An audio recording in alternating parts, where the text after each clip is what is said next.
Alright, so what we've done now, so this here is our strips. That was the butterfly loin. And then out of the 2 whole back straps, I got 2 trays. And I cut them real thin. And again, you can see how good this meat looks. And this is from 2018. This one was the one from 2020. But when you keep it whole, it stays. I mean, that's from 2018. I mean, you can keep deer meat a long time in the freezer like that. But I'm gonna show you what I'm gonna do, and then we'll finish her up later. So on my dehydrator, I like to put a tray on the bottom. I got a drip pan on the bottom. I like to put a tray here to give it some extra airflow, you know, get up through it. And what we're gonna do is I'm gonna put the strips on the bottom. And then I'm gonna stack these. I didn't put any seasoning on it whatsoever. I'm gonna put this one. And on the very top, I'm gonna put another empty one. It just gives it that much more airflow. And I'm gonna show you the top here in just one sec. So the dehydrator I use has the motor on top to blow down. It's a Nesco American Harvest, and you can set it from 155, 145, 135, 125, 115, 105, and 95.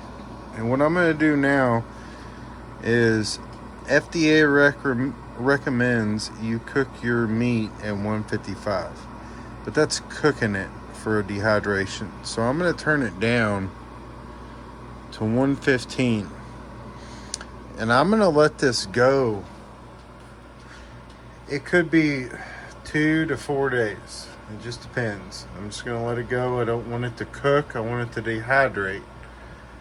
So I'm going to let that go, and then whenever I start to check it and feel right, I'll show you the different days, and we'll just keep making videos as we progress. All right, so it's day 2. I just put our beef fat that I had in here, and I'm gonna let it cook for a little bit and then break it up. But you can see down there it's already rendering out a little bit, and I just got it on low on my slow cooker here. And then I'm gonna take you over. So our meat's been going all night. I'm gonna let it go a little bit longer. I've had it on 105. It's starting to break, and that's what you want, is it to break, but I want it to snap. Here's our other pieces. This was the butterfly pieces I sliced up, and then I got 2 trays of this. So we're gonna just let that go for a while longer, and I'm just gonna put this whole video together as we go and put it all in one. So we're a little ways away. All right, so it's been about 2 to 3 hours, and I just want to show this. So that's rendering down real nice, if you guys can see, but I'm gonna let it keep going for quite a while. I think I'm definitely gonna get the pint I want off of that. And again, my buddy Michael Bruner that was out here, that I keep talking about, you know, we're good friends. We talk every day. I think this batch I was talking about making with pecans and cranberries or raisins, and I think this time we're just going to do it traditionally, which is just the venison and the beef tallow, because he wants to try to cook with it a little bit. So traditional way was just the meat and the fat. So we're just going to do it that way. And the second time I make it, I'll put the fruit and some nuts in it. I've watched some people and they say it makes it taste better. So as of right now, we're just going to do it traditional. And I just wanted to show the fat and how fast it's rendering down. I'm just going to keep an eye on it and get it to where I want it, and then I'll strain it with a cheesecloth, and then we'll just keep going. All right, everybody, I just want to give you a quick look at this. It's been about 5 hours. Let's see if I can get this paper towel off here. Give it a little mix. You can see there's quite a bit. It's rendered down pretty good. There's going to be a lot of tallow. I'm going to keep letting that go. I'm just smashing it a little bit as we go. Our meat is almost totally dehydrated. So I just want to show you that. I'm going to let it go for probably another 4 or 5 hours. See how we are. And it could go possibly longer than that. Alright, it's been about 9 hours on our beef fat rendering down to tallow. I'm going to let it keep going for a while. As you can see, I cut my hand. I was making me, I'll just show you real quick. I was making me a new ferro rod, and I had this piece of antler. I like the really wide part on it, but I cut my hand up there, drilling a hole with a drill bit slipped, and then I cut it with a cutoff wheel also. Kind of slipped on me. It ain't deep, but just so you know what that is. And I just want to show you. So these are our strips of the butterflied deer loin, and they are done. They break. See how easy that is? They just break. And our other pieces that we put in here, they're not quite done yet. They got a few hours. So that's where we're at right now. We're getting there. And I'm gonna wait for the other strips to do their thing and get done. And what I may do tonight is just, it's getting late, I may just turn the crock pot off here in a few hours and then heat it back up tomorrow. But these are done. I'm gonna put them in a Ziploc bag when they cool, and then we'll add them to our other pieces when they finish. All right, everybody, so we have all of our meat dehydrated. I've got the slices of the loin on top, the strips are on the bottom, they're all good. I'm going to show you this real quick. This is where you want it, to where you can take it and just break it. Well, that, you know, that one ain't as great, but they're still cooling a little bit, but you just want to break it. So what we're gonna do, I got my Vitamix here. I'm just gonna show you a quick thing of what I'm gonna do.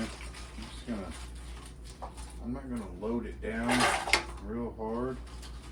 And what I have here is in this. So our beef tallow is still going. It's been going about 10 hours, and I'm gonna let it go longer. But I put one of them fresh packs in here, and what I'm gonna do is we're gonna dehydrate, or not dehydrate. We're gonna cook this up here in this and blend her up, and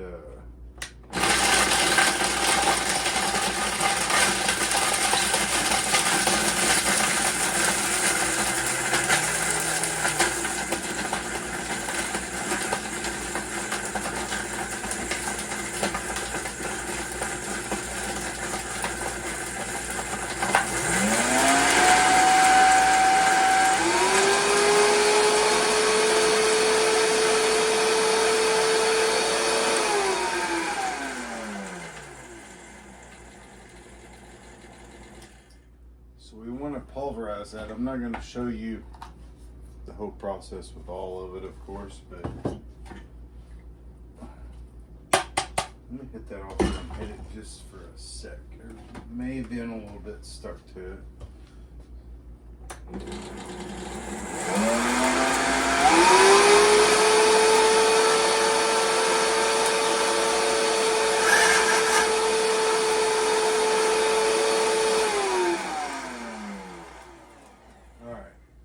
So we're going to pulverize it, all of this, and all I'm going to do is for tonight, while I let my beef fat render down, I'm just going to dump this in here.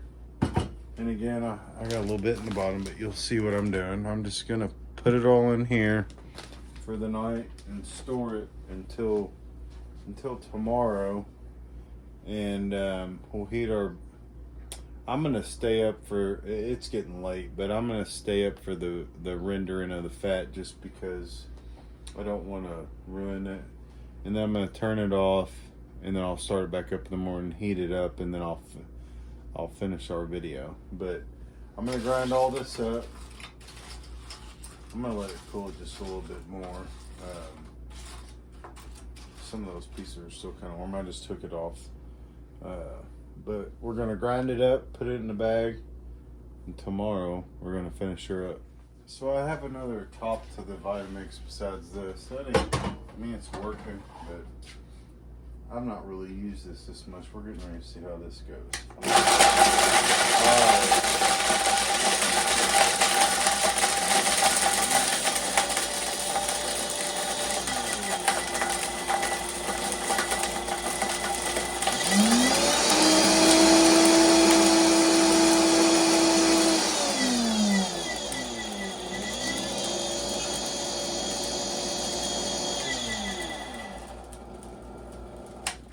Well, that worked way better. So we're gonna grind the rest of this up, and I'll see y'all whenever that tallow gets done. Right, here's all the beef or venison ground up after dehydrating. I put a flavor saver pack in it. And again, I didn't make a whole bunch. This is my first time, so we're just trying this out. And after our tallow gets rendered down, we're gonna finish that process. We'll be eating tomorrow. All right, everybody, so we have our beef fat rendered down to tallow.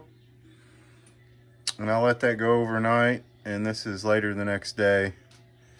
And all I've done here is take a bowl with a strainer and put a cheesecloth over it.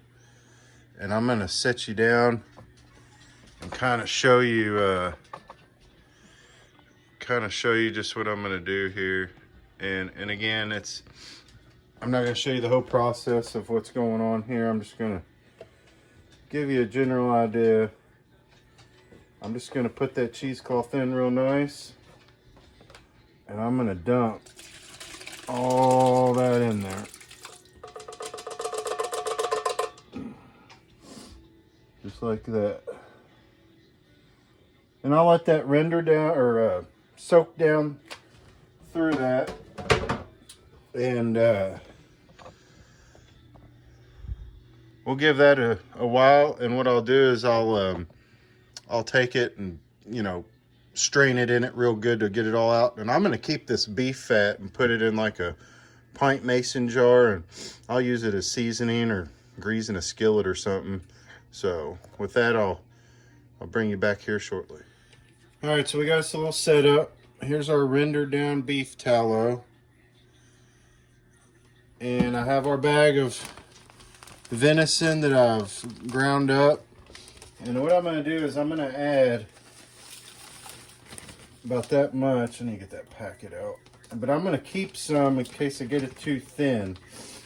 And what I'm going to do is I'm just going to add some of this beef tallow.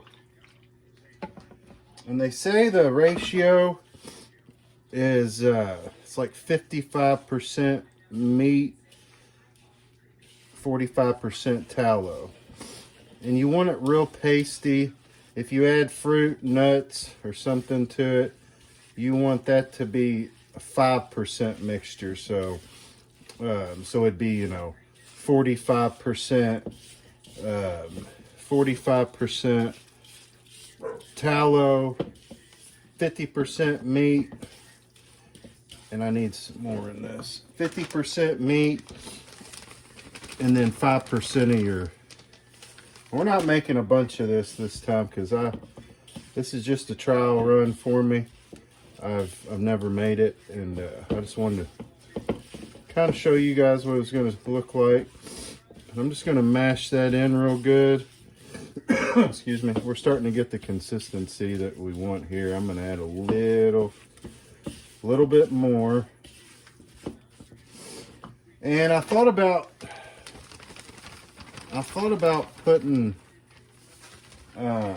putting these in a cupcake tin. I've seen somebody do it that way, but I think I'm just gonna spread it out on a cookie sheet and then you just let it sit in the fridge till it sets up and cut your pieces.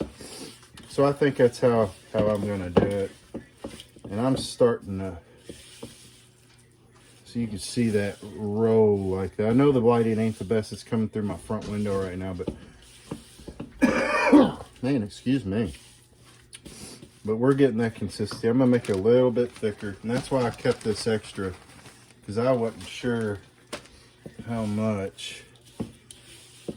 And again, I got the rest of that tallow there, and I'm gonna put it in a mason jar, and I did put our fat out of that in another mason jar.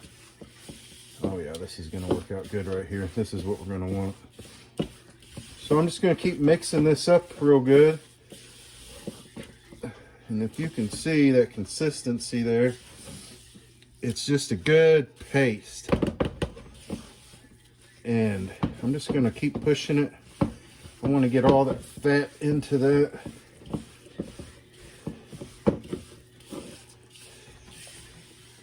I'm really trying to get this where you can see it.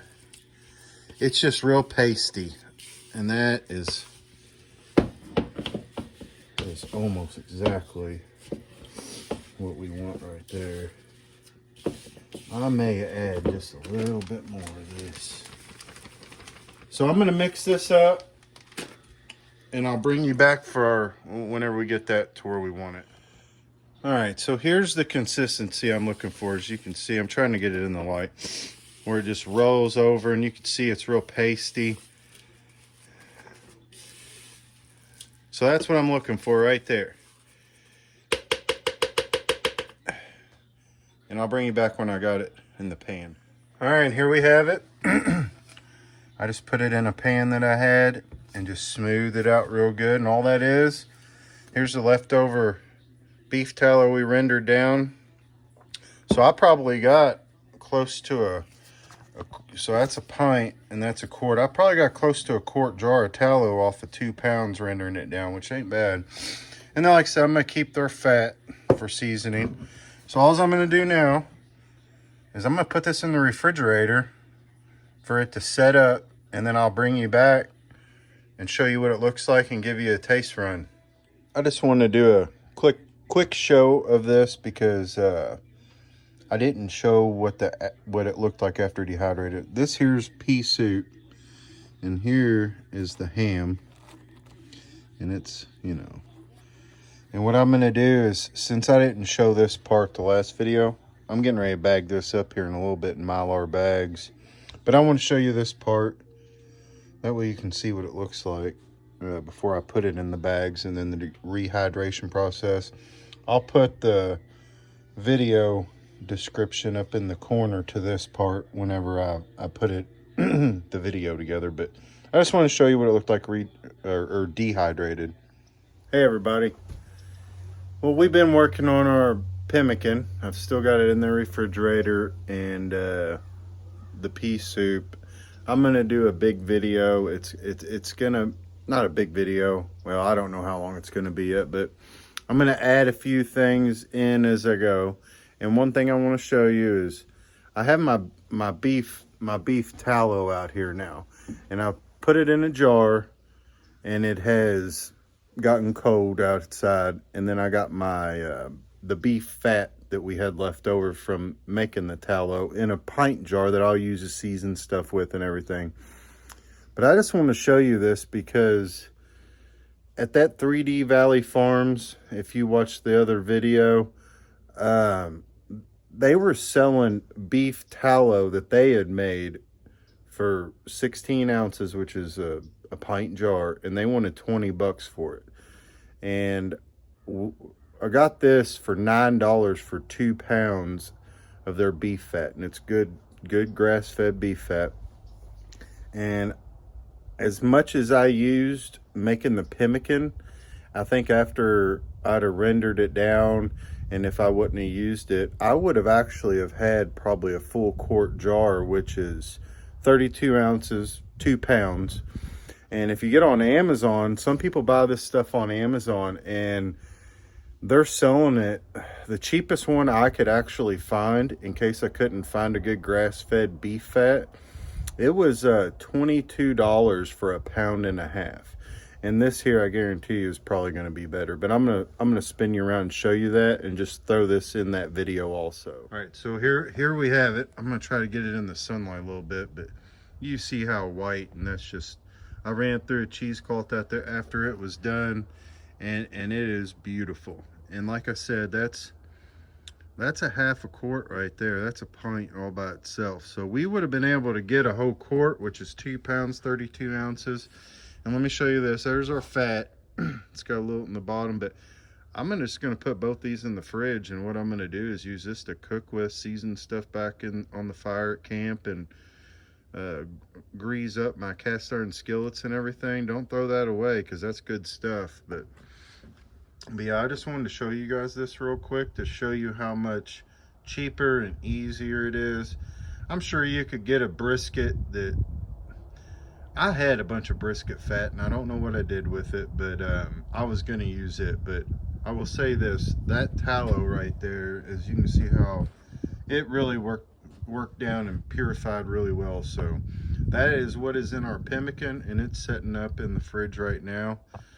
So when we get ready to take it out and cut it, I'm gonna do a little taste test and everything, and then this video will be done. All right, everybody, it's the moment of truth here. I've got our pan of pemmican that's been in the refrigerator for a while, and I'm gonna bring it, well, I'm gonna slice it, and we're gonna give it a taste test, and we're gonna see what this is like. First time for me trying it, first time making it. You guys are here with me. I hope it turns out good. All right, there it is after it's been in the fridge for quite a few hours, and all I did was slice it. I'm gonna set you back up here, and we're gonna do a taste test. All right, here we go. First time. I'm gonna bring it up here and show it to you. I may leave it in the fridge a little longer. Well, it's not a very good look, but it's dried out, and all this is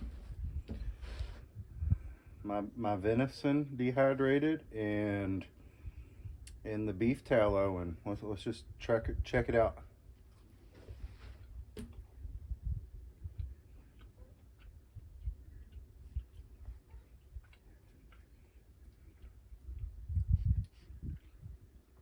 You know, it's actually not bad. I've heard people say, and I've watched a few videos where they say it doesn't have a great taste. This is actually really good. I'm not gonna eat the whole piece. That's pretty awesome. And they say this can store for 100 years. And what I'm gonna do is I'm gonna put it back in the fridge for a few more minutes. It's done, but it's a little slick on the bottom, like moisture wise, so I'm gonna go ahead and eat the rest of this. Oh, 5-second rule. So I'm gonna put it in a mason jar and put a flavor pack in it, and I'm gonna vacuum seal the mason jar to keep it. I'll probably keep me a couple in a Ziploc with a moisture bag in it just to have. But the cupcakes I was gonna do, like, you know, a cupcake tin and put your muffins in. From what I understand, if you have a cupcake full container, that's 2,000 calories a day, and that's enough to sustain a grown man for calories and everything throughout the whole day. So this is a great idea. I can eat that. There's nothing bad about it at all. My friend Mike Bruner, he wanted me to make it. Well, next time I make it, I'm going to put some berries and nuts in it. This time I didn't, because I just figured we'd see what it's like. But he wants to try to cook with it. So if you're subscribed to him, check him out. He may do a video on cooking with some of this stuff. I don't know yet, but it's good. And it's gonna, you know, if you're out in a survival situation, this is all you need to eat. I'm very impressed with it, I have to say. Next video we do on pemmican, I'm gonna put, I don't know what kind of fruit yet, some sort of either a freeze-dried fruit or dehydrated fruit, but I'd like to put some nuts in it also to try out, give it a little better flavor. I wanted to put salt in this, but I didn't see where anybody put salt in theirs, and to be quite honest with you, after all this is said and done, you don't really need it, and I can eat this, and it's not bad at all. So I hope you guys liked this video. If you did, give me a thumbs up. I know it's going to be a longer video, but it took me 3 days to make this. So please try this out for yourself. It's so simple. And again, it's a great food to go camping. If you get out in the woods, just need something to eat. I mean, you see how little they are.